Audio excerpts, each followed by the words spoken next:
หัวขาอะไรก็เติบได้เพิ่นปลูกให้มาเพิ่นก็เมื่อเห็ดนาแล้วเกี่ยวข้าวเพิ่นแล้วเพิ่นก็กลับขึ้นมาใหม่อีกตัวบักใหญ่ได้ไหมเท่าเอ้ยปลาเต็มกำได้ไหมเท่าเอ้ยกำมันยังหุ่มโดยสบายดีเด้อพี่น้องเด้อสบายดีตอนแรงๆพี่น้องบรรยากาศทางเตาถ่านพี่น้องทงนาทั้งเตาถ่านกะทั้งบนมาก้านเขียดเมื่อคืนนี้กะได้หลายเติบพี่น้องเลาะการเขียดมันสิมีหลองน้ำทางพุ่นก็สิเป็นหมู่บ้านเตาถ่านพี่น้องพอดีออกมาเมื่อนี้กะสิไปทางเตาถ่านพุ่นแหละพี่น้องมาแวะเปิดคลิปอยู่นี่ก่อนเพราะว่ามันห่มดีหาการเขียดการหยังกะพอได้กินอยู่ได้พี่น้องเลาะแถวนี้ก็ได้ถ้าคนหลายมาก้านหลายมันก็บ่มีคือกันคนก็บ่ก้านคืนนี้ก็เลยมีเนี่ยได้ก้านข้าวเดียวหนึ่งก็ได้หลายเติบพี่น้องเมื่อป้าไว้เพื่อนพุ่นละทางไม่เท่าเพิ่นหมักกินเขียดเพิ่นเอิ้นเขียดต่างปากทางเอาแม่นเขียดตาปาดเขียดตะปาดแล้วก็เขียดโม่นี่แหละตาใหญ่เนี่ยก็บ่ได้เคยกินบ่เก่งนะมาอยู่พี่ก็เลยกินลองเบิ่งก็แซ่บอยู่พี่น้องเอ้ยเห็นมันหลายก็เลยพากันมาก้านพอดีใส่เบ็ดไว้ได้ทางหน้าพี่น้องแต่ว่ามันบ่ถึกก็เลยบ่ได้ถ่ายคลิปให้เบิ่งบ่ทันกู้ซ้ำมาใส่ปลาไว้พี่น้องดนตรีก็ได้โดยสบายดีสบายดีพอดีเอาปลามาให้แม่ถาวนี่จักเขาสิอยู่นี่บ่จักเราอยู่หรือบ่ยันเราเมื่อพุ่นไหนแล้วยันว่าเราเมื่อเฮือนใหม่ไปเบิ่งก่อนเพราะว่าไปมื้อนั้นก็เพิ่นว่าบ่มีแนวกินแล้วก็เฮาบ่ได้ไปหากินแหน่มื้อนั้นพี่น้องเด้อันนี้นะเฮาคั่วไว้ในตู้เด้อพี่น้องเด้อปลาขอเนาะปลาขอโตใหญ่ๆถึงเบ็ดมื้อนั่นแหละและใหญ่เติบคั่วเข้าตู้ไว้เพราะว่าอันกระปูกัดพี่น้องแล้วเฮาก็บ่มีเวลาไปหาเพิ่นนี่แม่นกัดแล้วแต่มันบ่ได้เป็นหยังดอกบ่ได้เป็นหยังมีแต่เฮาคั่วไว้เลยคั่วไว้เพราะว่าปลาไว้มันก็บ่ยังปลาขอพี่น้องเอาไว้ให้เพิ่นต้มเนาะไข่ได้นี่แม่ไข่พร้อมมีพอได้ให้แม่เฒ่ากินไปพุ่นแหละไปหาแล้วปลาไว้ก็บ่มีไผกินพี่น้องเพราะว่ามันหลายอยู่ในเฮือนน่ะทั้งกบทั้งปลาเฮากินกับแห้งหาแนวใหม่กินเล็กๆเพราะว่าปลาขอปลาดุกก็กินดุอีกพี่น้องก็เครื่องกบทั้งอย่างกินอยู่ตลอดก็เลยไปปั่นกันกินปั่นผู้เฒ่าเป็นหาบ่ได้ก็ไปปั่นเพิ่นกินนะไปพี่น้องบ้านนี้ผมเฮาทางหลังเป็นจังได๋ปกติบรรยากาศทางเตาถ่านพี่น้องผมก็ยาวๆเนี่ยถ้าในเป็นตัดครับไปมื้อนี้คนเต็มห้านก็เลยยังดูก็เลยบ่ตัดไปมื้อหน้าน้องนี่มีปลายยกใส่ไว้ครับไปหาอะไรเขาทานแล้วเนาะเขามาฮอดเตาถ่านแล้วพี่น้องทางเฮือนพอตู้คูนเพิ่นเป็นเมื่อบ้านเมื่อดำนา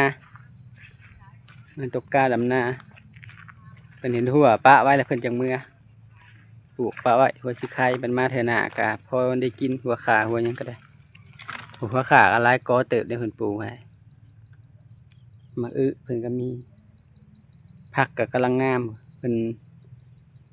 ว่าคักแหน่มีผดมีกังไม้มาไว้บ่อยงัวเขาวางบ่มีหัวกันได้ตันไว้หัวสิไข่เพิ่นก็มักได้หลายกอนี่เป็นเมื่อบ้านช่วงนี้เป็นช่วงเพิ่นกำลังตกก้าเตรียมดำให้ดำหน้าพี่น้องอีสายก็ได้เพิ่นกับเมื่อเห็ดนาแล้วเกี่ยวข้าวเพิ่นแล้วเพิ่นก็กลับขึ้นมาใหม่อีกพอทานคือเก่าเมื่อหาเห็ดนาข้าวน้ำไม่เท่าก็ได้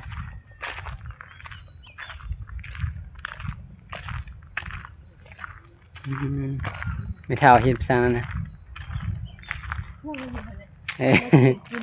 เห็ดสังไม่เท่าเห็นยังเป็นวัดเลยค่ะเป็นวัดหายาคือหรือมาหกต้นสังเจ้านี่นะอันใดนี่แหละต้นอันนั้นต้นว่านเป็นไว้ขักกระเทะต้นยาคิวบังหักออกว่านจระเข้แล้วก็ได้ไปใส่บัดไผ่บัดน้ำห้อนลวกไผ่ลวกผ้ากระจาดก็เห็นคงไผ่ไม่เท่าทางนั้นอันหนึ่งคือว่าคล้ายๆกันผ้ากระจาดนะของไผ่ก็อ้าวไปเอาอีดีเพิ่นมาทิมจับหลังเขามาทิมอีกได้อีกเนาะ มันยังดีอยู่พี่น้องพอได้ใส่ของแม่เฒ่าเพิ่นก็สิมาไว้ปิดทาง จะทิมอีกเลยบ่นะ แม่น พอพอดีเป็น2อันเลยเนาะ บ่ผูกคงปะนางอะนะอันนี้ของแม่เฒ่าเพิ่นฮักเถิงป้ายสิติทางเข้าห้องน้ำมันสิเป็นของร้านอาหารเพิ่นมันเก่าแล้วเพิ่นเปลี่ยนออกเพราะว่ามันเป็นห้านเด้จังงามคนจังเข้า เราเก็บมาไว้ข้าง ไว้ข้าง เพราะว่าเป็นเฒ่าเมื่อนอนเฮือนแล้วบ่มันนี่คือว่าดิ ย่างตึง อืม เป็นอะไรแต่ว่านะใครแน่แหละ ค่ะ อืม จะ โอ้ ไป ย ดีไม่เท่าเบียกินอ้ย บ่เป็นหยัง จะเป็นอะไรเลย เป็นอะไรเดี๋ยวบูทานละมดเนี่ยห้าหู อ่ะเห็นได้สิเอาออกได้ ห้าหูแล้วมาแล้วก็เชื่อน้ำบาดนี้ เอาน้ำล่อออก แล้วก็มีอ้อ บ่ออก มีอ้อยังมีแล้วคือ บ่ฮู้ว่าซ้ เบิ่งแน่หูจะบ่ได้ยินพี่น้องหมดเขาหู อืม ระวังได้หมดนะหมดแดงแห้งขังเลย มันแดงแห่งอันตราย หมดน้อยจ้ะ คนน้อยๆแล้วมาแล้วก็เชื่อน้ำมันก็แย่บาดนี้ ใครเนี่ยวันนี้ นี่อาก็ไข่เด้ เอาน้ำใส่ ยังกินจิ้วยังเจอเธอ เฮาก็เคยเอาน้ำใส่นะ ตอนยังน้อยนะมีจักมีเอียงเขาแห้งเจ็บได้จนเพิ่นเอาออกให้แบบแม่งไม้ใหญ่หั่นน่ะแต่ว่าอันนี้หมดแต่ต้มน้ำร้อนกินอยู่บ่แม่เฒ่า ไม่ได้กินจน บ่ได้กิน เลยกินจมเลย ต้มน้ำร้อนกินเล่นแต่ เป็นหวัดบ่ เช้าเฮาน่ะ เป็นคือกันหันดังมันขาด หลายจนแบบรู้สึกดีขึ้นแหละมื้อเช้านี่ก็ไปหาเฮ็ดถ้าบ่ได้แม่เฒ่าเอ้ยรอบ่ได้ได้บ่ เมื่อวานจะหาเห็ด แล้วจักดอก นี่แถวดอยนกมัม แล้วจักดอก นี่ที่ดอก บ่ได้จักดอก บ่ได้จักดอก แล้วจังสิเห็น คิดเห็นไปแล้วเลยบ่ได้จักดอก เฮาก็ยังว่าบ่อยากเห็นแล้ว ไม่ได้บ่ หา เห็ เห็ ด ด ยาวเอาอ้อได้แถวเฮ้ยบ้านเจ้าหันเจ้าเขาเอาเอ็นเดินโพยตีห้าพึ่มเห็นไม่ได้ชักดอก บ่ได้จักดอก บ่ได้ มันออกบ่หลายนี่ ออกกระโพนละดอกสองดอกไม่เท่าเอ้ยกระเซินวัยรุ่นผู้หนุ่มสุเฮายังหาบ่อยากเห็นเลาะจนเมื่อยพุ่นละ มาวานนี่บ่หรือมือก่อนนั่น อาวาสนี่ คิดว่าเมื่อนอนบ้านใหม่ ไปไกลบ่เห็นแม่เฒ่า เผาถ่านแล้วบ่พี่ทับ แล้วจูดอยู่ใดนี่หาควันเหินควัน เอากลุ่มนั่นบ่ เขาเลยอันนี้ไม่ได้แก้ออกแก้ออกแล้วก็เขาไม่ได้เห็นได้ ได้จักสอบไม่เท่าตัวมันบ่ใหม่นะได้จักสอบตัวสุดมันบ่ใหม่กี่ดีนะ ชื่อยังมีไม่ ควันได้จักสอบเลย ใช่เลยไม่ชี้โยนได้ชิดชี้โชค ได้14สอบเบิดไปครึ่งหนึง ยังครึ่งนึงค่ะมันมี ไม่ ไม่ ครึ่งหนึ่ง ยังครึ่งนึง เอาแนวอันนี้มาให้แม่เฒ่าพี่ดูจะเพิ่นกินกับหยังจะกินข้าวกับหยังล่ะ เจ้านี่นั้น ได้หยังกิน แจกกระปูไปโชว์หน่อย เจียกับปู เจียวกับปู แจกกระปู แม่ กับนึ่งผัก ไม่เท่ามันบ่ไปสอนเองนะ ไปโชว์ให้ เออ ก็มึกอันนั้นไทยแล้ว ไทยหน้าแล้ว ไทยหน้าไทย เขา เล็ดละ เขาให้ซุกไทยหน้าในลุ่มฮะ ก็มึกยืดก็มึกเมไทยแล้ว เพราะว่าเพิ่นตำบลเราสิเตรียมเฮ็ดหน้านี่หอดฤดูกาลแหละ แม่นและ เฮ็ดตอนนั้นก็จักได้จักเปล่าแม่เฒ่า10บ่ มึงหาย หายเดียวนึงนะ เดียวหนึงอันนี้เราเฮ็ดเบิด เห็น เลย เห็นหลายกว่า เม็ นี้ ดเลยได้ ใครดอก สิได้หลายอยู่ ข้าวซอยกันหลายคนเผา มื้อเช้านี่แม่เฒ่ากินกับป่นกับปูพี่น้องพอดีแม่เฒ่าไว้ว่ามื้อวานนี่แหละไปใส่แม่นบ่มื้อก่อนนี่เนาะ มือก่อน ไป บ่ ใส่แลกบ่ได้โดนน่ะแบบว่าเฮาอันบ่ทันไปยามหั่นน่ะมันถือกระปูกัดเฮามาเฮาเลยครัวไว้เลย มันแปลว่ากระปูกเซาะเก็ดหานะ ใส่เบ็ดนั้นถือเลย ยังเป็นอยู่ได้ไม่เท่าเอ้ย ครัวไว้ ขึ้นมา เลยบ่ทันมีเวลามา ป้าไว้มันก็บ่ย่างก็เลยพากันครัว ตัดต่อเดี๋ยวรอเลยพวกนี้ไก่มันนะ ใส่ดอกเนี่ย ตัวบักใหญ่ได้ไม่เท่าเอ้ย ใหญ่แล้ว ปลาเต็มกำได้ไม่เท่าเอ้ยกำมันยังหุ่มหมดเลย ต้มใส่หมดแดงไปเท่า แต่ว่าทางเฮือนกินดุแล้ว กินอยู่พี่น้องก็เลยว่ามาปั้นไปเท่าน้ แม่ ำตามันได้ยามบ่ได้กางนี่หยัง มิดสมอยบ่ได้ก็ได้ มาก็ มาเล่น ใส่ตู้ ซื่อ เย็นไว้ก็เลยแกง แค่คือแล้วบอกฮะ เฮาบ่ได้เอือบเลยเขายันมันนั่นมีแต่เฮาล้างสะอาดแล้วก็ไว้ในตู้เซาะเก็ดเลยมีแต่จะเอือบแต่ก็เอือบเพิ่มอีกตัวเดียวแต่ว่าตัวใหญ่ ตัวเล็กตัวใหญ่ มีไข่พร้อมไข่ ใช่มันจะนี่ 2 อัน น่ะโหมันตัวใหญ่ ๆป้าไว้ก็พอดีสิบ่แซ่บไปสิไม่เท่าเอ้ยหากะคั่วใหม่ๆก็เลย เอาครัวเรียบร้อยเลยไข่มัน มา นะ ปั่น ผัก กินดีกว่า ซ่บได้มกก็ได้ไหมคะเอ้ยผัดจะมีใบตอง เอาก็มีแล้ว มกแล้วใส่ผักอีตูแซ่บใช่ไหมทำให้เฒ่าแล้วกินหมึกเผ็ดได้ ปลาบนและถ่วงนะฮะเราไปใส่ถึงซ้ำแม่น แล้วบอกว่ามีปลาบอก มีเราเห็นปลาขอบักใหญ่อยากแจ คนเลยไปลองใส่เบิ่ง ใส่มาถึงซ้ำให้แจตัวบนถ่วงๆแล้วมัน ก็ ถึง หักเบิ่งอยู่เขาก็เอาเก็บมันแล้วก็เลยว่า ปลา มันแข็ง ปลามันยังใหม่อยู่แต่ว่าเราใส่ตู้เย็น มกเห็ดมกใหญ่แล้วก็หนึ่งนะป้าแซ่บอะไรโคยแบบเผ็ดหน่อยหนึ่งไข่มันเนี่ยฮะไม่เท่า ปลายังไข่ มันสิขึ้นมาวางไข่ แม่นมกกินแซ่บนะมกแล้วก็ใช้ผักอีตูผักหมักเผ็ดดิบแซ่บ โอ้ยมันติดก็ไม่ติดมากเลยมาเลย ลืมเอามา เหลือมา ไปมื้อนั้นกับบ่มีหยังหายไม่เท่าแล้วกับบ่มีแนวกินได้กินหมูตอนหนึงเพิ่นว่าคือว่าเห็นเงินปาน้อยแล้วมาพี่บ่พอได้กินอยู่พี่น้องเพิ่นจ้ะ ไปกิน ปันการกินมาพี่ก็ กินเอาแกกินปุ๊มาเฮ้ย ได้เฮ็ดบ่ กินไปชื่อไม้ชูนเขาแล้วขี้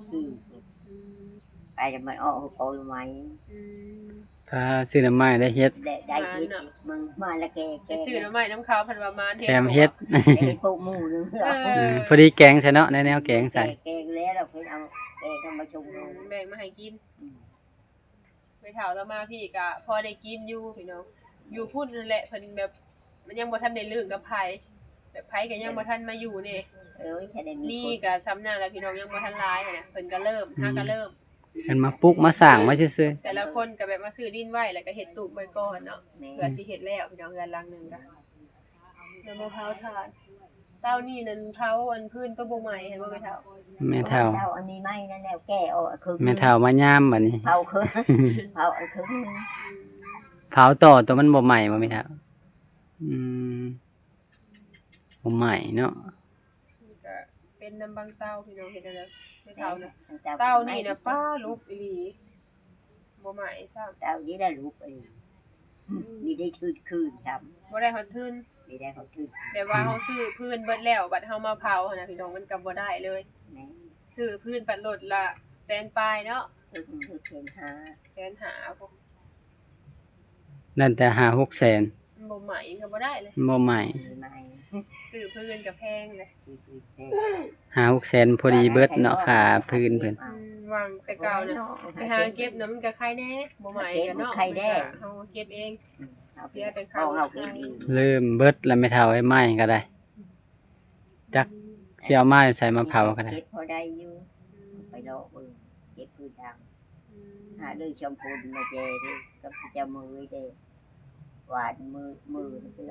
โลกมือไปโลกชุดโดนหาเอาคุณได้นี่อยู่ได้นี่ก็ชักขานี่นะแต่ผู้ชมพูแต่ก็ผู้เจ้ามือยาดีเจ็ดเจ้า ดึงป้าไว้ เจ้า บ่ มือยำยา มันก็มีอยู่มันหัก คือว่าแหละพื้นก็ได้ แม่ พื้นกระดุดกระดิด อึดและซุมื้อนี่ก็เฮ็ดไปพี่น้องเฮ็ดซ้ำเฮาซ้ำมีเนาะมันก็เปลี่ยนแปลงไปพี่น้องอีหยังก็บ่คือแต่เก่ามันก็เป็นอาชีพพี่น้องคือทั้งบ้านเนาะถ้าแบบใครอาจจะเห็นเพิ่นโพสต์ลงแบบเป็นเพื่อนในอัน Facebook อะนะเพิ่นก็เฮ็ดคือกันแต่ FC เพิ่นสิว่าฝั่งไทยนะเพิ่นบ่ให้ตัดไม้แต่ว่าบ้านเฮานะถ้าบ้านนอกนะสิอยู่ตามโคกเนาะ มี เพิ่นบ่ได้ห่วงหามพี่น้องตามโคกแบบ อยู่ นี้ก็เป็นนาเฮาเองอะนะ มี ก็ตัดมะพร้าวเฮ็ดเตาอบพี่น้องบ้านนอกนะเพิ่นก็บ่ได้ว่าหยังแต่อันนี้มันก็สิแตกต่างกันเพราะว่าเป็นเขตในเมืองเนี่ยเพิ่นก็สิหามไม้ที่เป็นราคาเพิ่นสิบ่ให้ตัดเฮาก็ซื้อเอาบางทีเพิ่นก็เอามาจากไหนาเพิ่นแน่เนาะ แถมผัดหลายคนเผาบ่แม่นเฮาเผา หลายคน ผู้เดียว นี่ก็อยู่ทางโซนพุ่นนี่แล้วก็ทางนี่นี่หลายแฮง เผาแทบสิคูหลังคาอย่างนั้น ก็เป็นอาชีพเนาะเฮาก็เฮ็ดมาตั้งแต่เกิดมาแล้วก็เห็นโลดเนาะแม่เฒ่าเนาะตั้งแต่ยังน้อยน่ะบ่ได้ฮู้จั เกิ ก ด หยัง มา มาก็แต่เผาถ่าน ตื่นมาอันใหญ่มาปึ๊บนี่ก็เห็นเนี่ยว่าทานเลยน่ะมันก็จำเป็นได้เฮ็ดพี่น้องมันก็อาชีพของเฮาเนาะ ไปซื้อ ถ้าเบิ่งต่อไปพุ่นแล้วว่าสิเป็นจัง ใน ได๋ แถวก็มาแล้วค่ะเห็นเขาเฮ็ดทานก็เฮ็ดแต่พอดีไปคิดเลย แม่นใหญ่มากก็กินอยู่กับนี่ แม่ เฮาก็ใหญ่มาน้ำทานแต่เก่าเฮ็ดก็โอ้แฮงรูปนำแม่เฒ่าเนาะ แม่ เปาละ10,000 12,000เลยแต่เก่านะ คิดชองคิดพัน พอ สา แห้ ม ง พัน แม่น เอาเฮ็ดเดี๋ยวนี้เอา3,000 ไปเท่านะกลางคืนน่ะบ่ได้อยู่บ่ได้นอนก็ยังบ่ได้ แม่ มันบ่ได้ง่ายพี่น้องแต่ว่าเฮาก็เฮ็ดบ่หยุดบ่หยังแล้วก็พอคุมคิด พอได้ใจ ถ้าว่าผู้เฮ็ดแบบโดนๆเทื่อหนึงแบบว่าบ่ได้เฮ็ดนี่มันก็บ่คุ้มอันนั้นเนาะทานก็เฮาต้องเฮ็ดดุๆถ้าว่าครอบครัวหลายคนก็คือไปเฒ่าแล้วก็เฮ็ดบ่ได้หยุดแต่เก่ายังได้ติดข้าวพี่น้องติดข้าวเลยหั่นไปทาเอนี่ประจำตอนยังน้อยนี่เฮาเลยขาประจำ ยืดเติม ไปติดก็ได้แต่เก่าไปเฒ่าเราไปบ่ได้เด้โซแต่เก่าเราโซ แม่ กันย่างไปติดพี่น้องแต่เก่า นี่อะไร ติดกันละหาโลนี่ก็กลุ่มหลายมื้ออยู่เพราะว่า3คนเด้ ทิศนึง แม่น เราได้ทิศหนึ่ง หาดูทิศ อื นึง ม แบบเผื่อสิได้เนาะเตาหนึงนี่ก็โอ้ โอ้ยโดนที่ได้เต่าเดินก็เดินนึงเดินได้เต่าเขาเดินเต่าก็ได้ลายใครได้โอ้โห ได้ทีเดียวเนาะ ก็ซ้ำค่าของชีพของตะกี้แหละก็พอทูๆได้ไทยไปเนาะแม่เฒ่า แม่นเลยไปเบิ่งทานไม่เฒ่า ไปคือความกลุ่มแม่เฒ่าจุดจักมือแล้วนั่นน่ะตัวใหม่ตัวมันบ่ใหม่ โอ้ยหักคือเต่า หากระจุดเช้านี่แม่เฒ่านี่ก็รูปแปดนะตานี้เนาะถึงข้าวบามันบ่ใหม่ก็เป็นเอานี่ล่ะพี่น้องเอ้ยเผาถ่านก็ได้บ่แม่นสิได้ครูเตาแน่มึงก็คือว่าง่ายๆแต่ว่าบัดเฮามาเห็นนี่ก็ยากเป็นยากเลยได้เผาได้เบิ่งอยู่กลางคืนก็ได้ลูกเบิ่งคือลูกน้อยนี่พี่น้องคันสิแบบว่าเตาอบนี่เฮาก็บ่เป็นแล้วก็มันแบบว่าเหือแห้งเฮาบ่ได้เป็นผู้หญิงเป็นผู้เฒ่านี่ก็เฮ็ดบ่ได้ บ้านไอ้นี่นะผู้เฒ่าไม่เฒ่าแต่เก่าเราเอาสูบยาเลยใบกระแดงนี่ ไม้กระแดงเอาใบห่าวบ่หรือใบ ผู้ บี เฒ่าพี่น้องผู้เฒ่าแต่เก่าเพิ่นสิสูบแล้วบัดนี้ไม่เฒ่าเราก็มาอยู่พี่เลยเราอยากออกเราบ่สูบเราอื่นกินยาเลย ให้มัน แบบเฮ็ดให้บ่เฮ็ดให้แบบว่าเบื่อนะ อืม เราสูบได้แต่เก่าจนเฮาใหญ่ ถ้าใบกระแดง แม่ บ่มีใบตองว่ะหรือว่า แต่ มัน มันหอมเลย มันหอมบ่ คือกับมกปลานี่แหละถ้าเฮามกใส่อันถ้วยใส่หยังบ่แซ่บ ใบกระแดง ถ้วยแล้วหอม มันบ่ได้คิวบ่ได้หยังเนาะ เนี่ยนะมันเป็นแบบว่าแนวกินได้เราเผาตรงนี้ ไม่เฒ่าได้มาเผาเตาถ่านจักมื้อแล้วบ่เห็น2คืนแล้วบ่ไม่เฒ่ามา ไปเผาแล้วเผาตัวมันบ่ไหม้เสียหายหลายแฮงเลยพี่น้องทานเหมือนเตานี่นะพื้นน่ะ3-4โหลดได้แต่14เปาะ14เป๋าแล้วเรือหั่นก็บ่ไหม้เลยบัดนี้นะแม่เฒ่าเราก็ซื้อพื้นแน่มันก็เลยลุกบัดนี้นะแม้ว่ามันบ่มีทุนคืนมาเลยหั่นนะแต่เก่าเฮาจูดก็บ่เคยได้มีแต่มันเปียกมันหยังหั่นนะแต่ว่ามันก็ไหม้เบิดนึกว่าเป็นนักแอนนาเราบ่ตัดบ่แต่เราสิมักหยุดเอาขึ้นเลยนะเอาขึ้นทางยาว มันยาวหลายเพิ่นตัดบ่ไหว เรียก ครั ว่า บ เป็นน้ำมันบ่ได้ตัดเนาะแม่เฒ่าเนาะแอนนาเราตัดอยู่บ่ เราบ่เห็นแม่เฒ่ามาเราบ่ตัดอีกบ่ สวนผักลุงแหล่ได้ลุง แอนนาเราหลักย่อขึ้นเราบ่ตัดบ่หมายแล้ว บัดนี้แม่เฒ่ามาจอบเองเด้อบัดนี้ ทางมะเผาตอน มาเผาเอง ไผ่แบบไผ่กายนะไม่เท่าทั้งหัวผัดใหม่นี่แล้วทั้งแต่ทั้งกลาง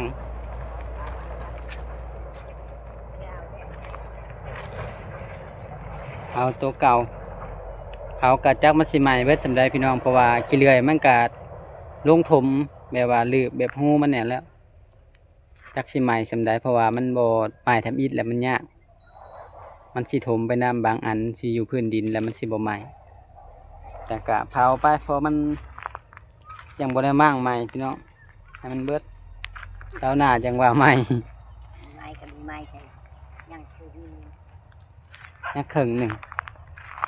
สาวกะสิอยู่ประมาณวันนี้แหละพี่น้องนี่วางใบตองไปนี่แต่ทางท้ายมันสิน้อยๆมันสิบ่ได้หลายนะโอ้ห้อยไม่เท่าซ่อนดินยางอ้อมนี่ จนเป็นห้อย บนน้ำเตาถ่านบ่ใหม่กำลังยุบไปฝนตกน้ำหนองกะสิมากๆขึ้น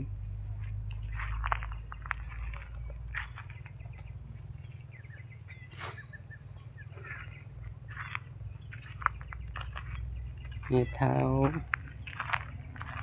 แม่เฒ่าเฮ็ดหยังกินแรงแม่เฒ่าบัดนี้ เจ้าสิเห็ดยังไม่เท่ากินแรงคนนี้นะกินสิเห็ดกินยังวันนี้สุกบ่หรือว่ามีแนวกินสุกแล้วบ่ นี่แหละก็คือ เรามีแนวกินสุกแล้วแล้วไว้เห็ดมื้ออื่น อ่า มื้อแรกก็สิเอ็ดเว้นกินมื้ออื่น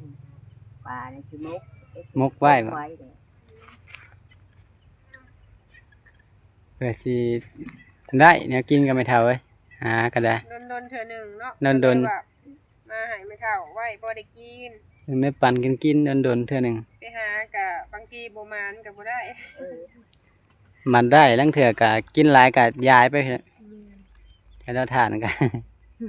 สุดก่อนใส่เบ็ดเอียนใส่หยังก็ย้ายไปครับไปนั่งเนี่ย แม่ หาก็มาเอาเบ็ดนำเราก็มาเอาไปใส่ใหม่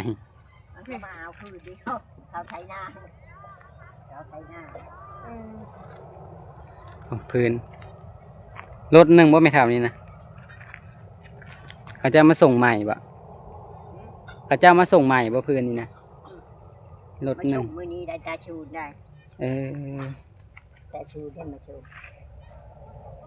เจ้าตัดมาส่งรถเท่าไรไม่เท่าเราเอาน้ำจ่ารถเท่าไรพื้นนี่เราเอาน้ำจ่ารถเท่าไรนี่นะเราเอาน้ำจ่ารถเท่าไร อย่างรถนี่ รถจักรพันแหละนี่นะ อันนี้อ่ะ1,500นะ 150,000 1,500 เออรถ150,000กะได้บ่หลายพี่น้องเอ้ยสำนี่แหละ คือแต่กี้เพิ่นขายพื้นนะป้าส่งพื้นหลายนะมันคือเห็นทางบ้านมันขายกะรถบักใหญ่ๆนี่รูละแสนนะแต่ว่ามาคู่มือนี่พื้นมันก็บ่อยากมีนั่นแหละก็เบิดเนี่ยมีมันก็อยู่ในสวนในหัวเพิ่นก็หวงก็ห้ามเพิ่นตัดตามสวนตามหยังเพิ่นมาขายอันนี้ก็ได้รถ150,000อันบ่เผาบ่จักสิพากันเฮ็ดหยังเผาไป พอได้ซื้อมาปีกแปลงนัวพี่น้องเลย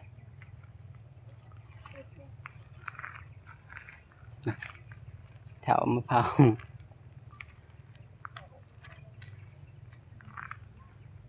แถวกับยังไม่เข้าหูเอาน้ำใส่หูเพิ่งก็อยากอึ้งๆเพราะว่ายังไม่เข้าเป็นเอาน้ำใส่แล้วมันอยากเป็นหูดับตามเพิ่นคำเพิ่นก็อาจสิบ่ได้ยินยังได้ถามดูๆเพราะว่า หูเพิ่นอยากดับเนี่ยอาจสิเป็นน้ำแมงไหม้เขาแล้วเพิ่นเอาน้ำใส่เลยเพิ่นย่างเมื่อแล้วไม่แต่ว่าคลิปนี้บ่เก่งก็สิขอตัวจบคลิปลงเพียงเท่านี้แล้วพี่น้องเด้อมาถ่ายบรรยากาศทั้งเตาถ่านพี่น้องเอ้ยบรรยากาศยามแรงๆเลาะเข้มหนองโดยสำหรับคลิปนี้ขอกล่าวคำว่าสบายดีเด้อพี่น้องเด้อ